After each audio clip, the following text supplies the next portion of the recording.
الجرينتا الايطالي وشخصيه اليوفي رجعت يا جماعه، ودي احلى حاجه عجباني في ماتش النهارده. ودي لو ما شفتش الفيديو اللي انا عملته بعد ماتش الانتر شوفه، اتكلمت ان من احد الايجابيات اللي هتساعد الجيل ده بالذات من اللعيبه الصغيره واللعيبه اللي جايه جديده في ماتش الانتر هو ان انت تعمل كومباك في ماتش صعب قدام فريق كبير. وقلت دي حاجه هتساعدنا نبني عليها ان اللعيبه دي تاخد ثقه، وده اللي حصل النهارده.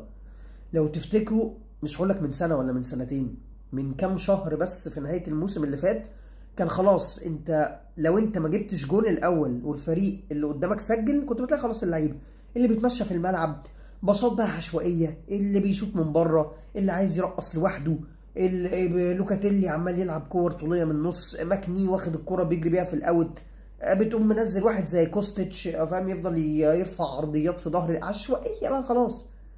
الميزه ان اللعيبه بقى عندها ثقه، بيخش فيها جون بتمسك كوره تاني وتضغط، يخش فيك التاني دورتموند يحاول انه يضغط عليك عشان يجيب التالت، لا بتقطع الكوره وبتفرض انت شخصيتك وبتستحوذ على نص الملعب برضو، بتقطع المرتدات بتاعتهم وتجري انت بمرتده، مش زي ما كان بيحصل برضو تهدي رتم اللعب اصلك خايف من الاندفاع. لا لا لا لا، انا عجبني ان محدش خايف، محدش خايف.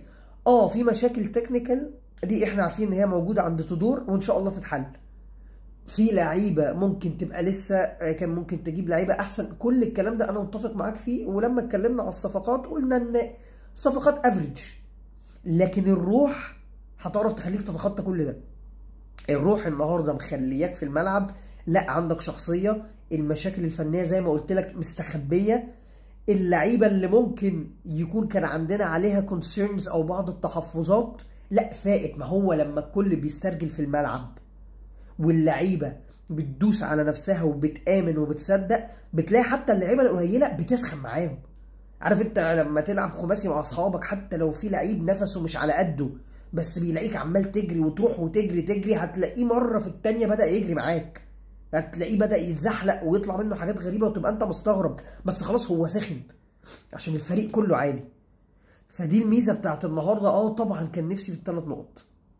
دورتموند ما هو ماشي الفريق المرعب، انا متفق معاك في كل ده. تاني احنا مش طالعين بنقول ان كل حاجه خلاص زي الفل وسنغزو اوروبا، لكن شخصيه اللعيبه الصغيره انها نازله ند بند مع اي حد ومش خايفه، وهي اللي بتفرض طريقه لعبها، وهي اللي بتفرض اسلوبها. والتغييرات بتاعت تودور بقالنا كتير ما بنشوفهاش، ان ينزل لعيب عندنا من الدكه ينزل سخنان ويخش في المود بسرعه. انا سعيد جدا.